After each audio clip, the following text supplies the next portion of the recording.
recommendations 2022. First of all, happy Pride Month. I hope everyone's had a good first month of summer, even though I know we haven't because things that have happened this month, but I'm not going to talk about it, and we're going to try to keep this as positive as we can. I've just been personally working. That's all I ever do, so I personally haven't enjoyed summer. Not that I would, regardless. I'm not a very social person. But the yes section. So The Hunt. I low-key was almost on the side of the bad guys in this movie because of who their victims were, and however the killing still can't be justified. The movie's basically a modern Hard Target. That's honestly it. Niagara. After the Marilyn Monroe documentary, I wanted to start watching some of her movies. I quite enjoyed this one. Kind of a drama about couples in Niagara Falls, like a murder mystery kind of whodunit thing. I think it's pretty good, and you can't deny she's a very beautiful person, so that makes it fun. The Wilds. This show's amazing. The character development and how each character is written is amazing. A plane crashes and a group of girls end up on an island and must survive, but you find out it's actually an experiment and it's not actually real. It's crazy, because in season 2 they bring a group of boys in and the group is combined, and I'm hoping for a season 3. Belle. The animation and the music was incredible. A slight retelling of Beauty and the Beast, but not quite, because the Beast and said Beauty in this are not actually in love. It's another type of story, but it's kind of got the same vibe. So basically the Beast without the love part. A girl who can't sing in real life because she had some kind of medical thing happen to her. She uses her voice in the virtual world to become a star. Stranger Things season 4, the most cinematic of all the current seasons. And can we talk about Hopper and Steve in this season? Lord of mercy, hotness. Patiently waiting for part 2, which technically just came out as of today. Technically, as I'm recording this. The Lost City. This movie's actually quite funny. Combining Sandra Bullock and Channing Tatum was gonna be fun. It's always fun. The story goes, a writer and her cover model go on an adventure to find the lost city after being kidnapped. Vampire in the Garden. I love this take on vampires, as they are lovers of music and culture, making those things into vampire lifestyle versus the human lifestyle. I thought was very interesting. Leave No Trace. This was just sick. This is so sick, I don't even understand how this was allowed to happen. I don't understand how this was allowed to happen. 82,000 boys were sexually assaulted by the Boy Scouts troop leaders, and it's disgusting that the corruption, they knew that it was going on, and they were hiding pedophiles, and they did nothing. It's just heartbreaking, and it's freaking disgusting. Savage Beauty. This show is incredible. After a girl and her brother are left for dead after being tested on illegally, she grows up and she becomes the model for the makeup brand that ruined her life and infiltrates the family and tears it apart. It's so dramatic and so well written. I need a season 2. All these shows, I swear, they need another season, and I am gonna get sad if I'm not gonna get another one. Cyber Hell, exposing an internet horror. In the dark web, a man makes virtual torture and pain into something he can do from his computer. It was gross. Brightburn. This is the story of a not actual Superman, but a Superman-like alien come down to Earth and was evil. A story like this doesn't quite work as a horror movie, but it was interesting. I thought it was a very cool idea, but as a horror movie, I felt like it didn't work very well because all you see in your head is Superman is evil. And it's not very scary as much as it is thrilling. Photographer. Murder in Predamar?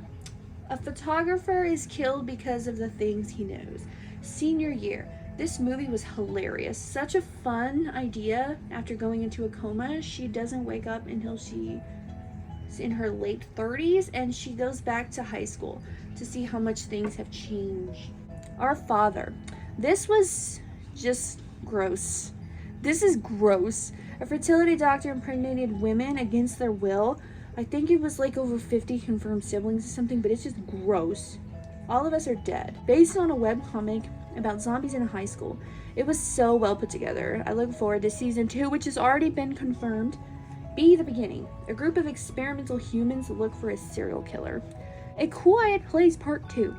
Loved it. Not as good as the first, but a pretty solid horror movie nonetheless. Dropkick on My Devil. A girl summons a bunch of devils, quote unquote. Most of them are just demons, Medusa, different types of monsters and quote unquote devils from history and such, but devils nonetheless, to our world and has no idea how to send them back. So they just live there with her, and it's hilarious. Love it. I love animes like this. A perfect pairing. A cute rom-com about a woman trying to get a wine voucher or something, and a love story blooms. Yeah. Chip and Dale Rescue Rangers. Not exactly a fan of the original series, to be honest. I don't really remember the Rescue Rangers. I don't remember it at all. The movie was extremely meta and broke the fourth wall and broke out of its own movies universe, and I also found this movie hilarious, and it was actually very, very good. And honestly, I thought it was just generally very good, very nice, very well made, very well thought out, very well written. Dragon Half. This was adorable and so funny. I really enjoyed how cute everything was and how lighthearted everything was. A simple story about a girl who's half dragon, and it was adorable, and I'm mad it was only an OVA because I want more. Birds of Prey and the Fantabulous Emancipation of One Harley Quinn. I hated the two Suicide Squad movies. I have said it many a times here before, but this was the only part of those movies I liked, was Harley Quinn. So I gave this movie a shot, and yes, it's actually very, very well done. I would love to see more movies based around that. The aesthetic of the movie is beautiful, and I thought all the characters were done so well, and it actually felt like the DC universe, if that makes sense. The way the movie was just filmed just felt like it belonged in the DC universe, and it was. For the first time in a while, I've been proud of a DC movie, so that was great. First Kill. A hunter and a vampire fall in love, and the drama of both their families made it so good. I love this love trope. It's my favorite trope to write. It's my favorite trope to read, next to love triangles when they aren't supposed to be together, but they are. I cried, man. It was sweet. I was crying at the end, and I'm hoping for a season 2. Please. Life with an Ordinary Guy who reincarnated into a total fantasy knockout. This show's so wholesome. Yes, it's an isekai, and I know I say I hate them, and I'm always watching them, but just listen. Okay. But two friends get transported to another world and get turned into a girl, and then they have feelings for each other, or at least it seems so, because she also has this ability to make people fall for her. But this show's wholesome and funny, and I think they're going to end up together, or they should. I ship it. Scott Pilgrim vs. the World. I've always heard and wanted to watch this movie, and I've always heard about it, and to be honest, the CGI literally stands up to today's standards, and most of the things in this movie have been TikTok trends that I just didn't know were from here, so there's that. To be honest, it looks better than some of the CGI I've seen lately. The universe is kind of confusing, but whatever. Scott Pilgrim is also a terrible person, by the way. The Evil Next Door, apparently based on a true story, and the creature in this literally gave me the chills. The chills with thrills, man. The neighboring house has a creature in it that takes kids, and it's creepy as hell. No. Two Shallow Graves. Honestly, after watching this, I still have no clue who could be the killer. Out of all the options they gave, I don't know. Under the Banner of Heaven. This show is incredible. We have Andrew Garfield giving an amazing performance, a story based on a true crime novel. A crime taking place with a twisted Mormons and a detective at the surface struggling in his faith while dealing with this case. And it was just so well written and acted. It was just very well done. Big Eyes. Based on a true story, I believe an artist's husband steals her ideas for his own. She eventually sues him over this, but he was a real piece of work, let me tell you.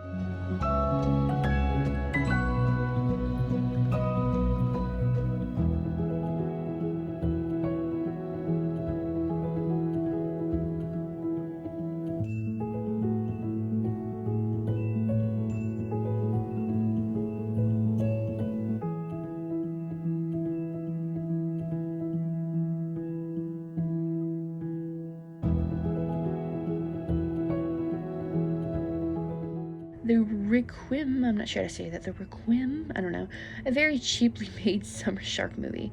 Honestly had very little to do with the shark until the ending, to be honest, and the effects were really, really bad. But, you know. Now for the no section. Inhumans.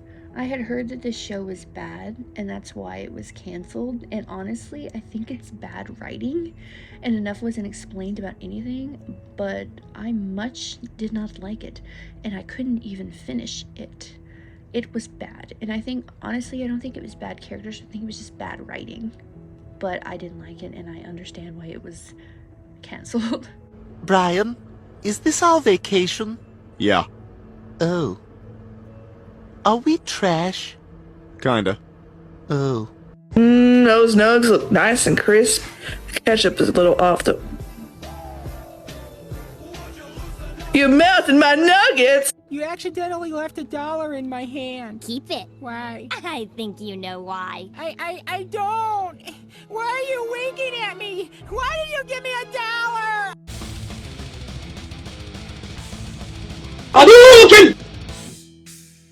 Finish him!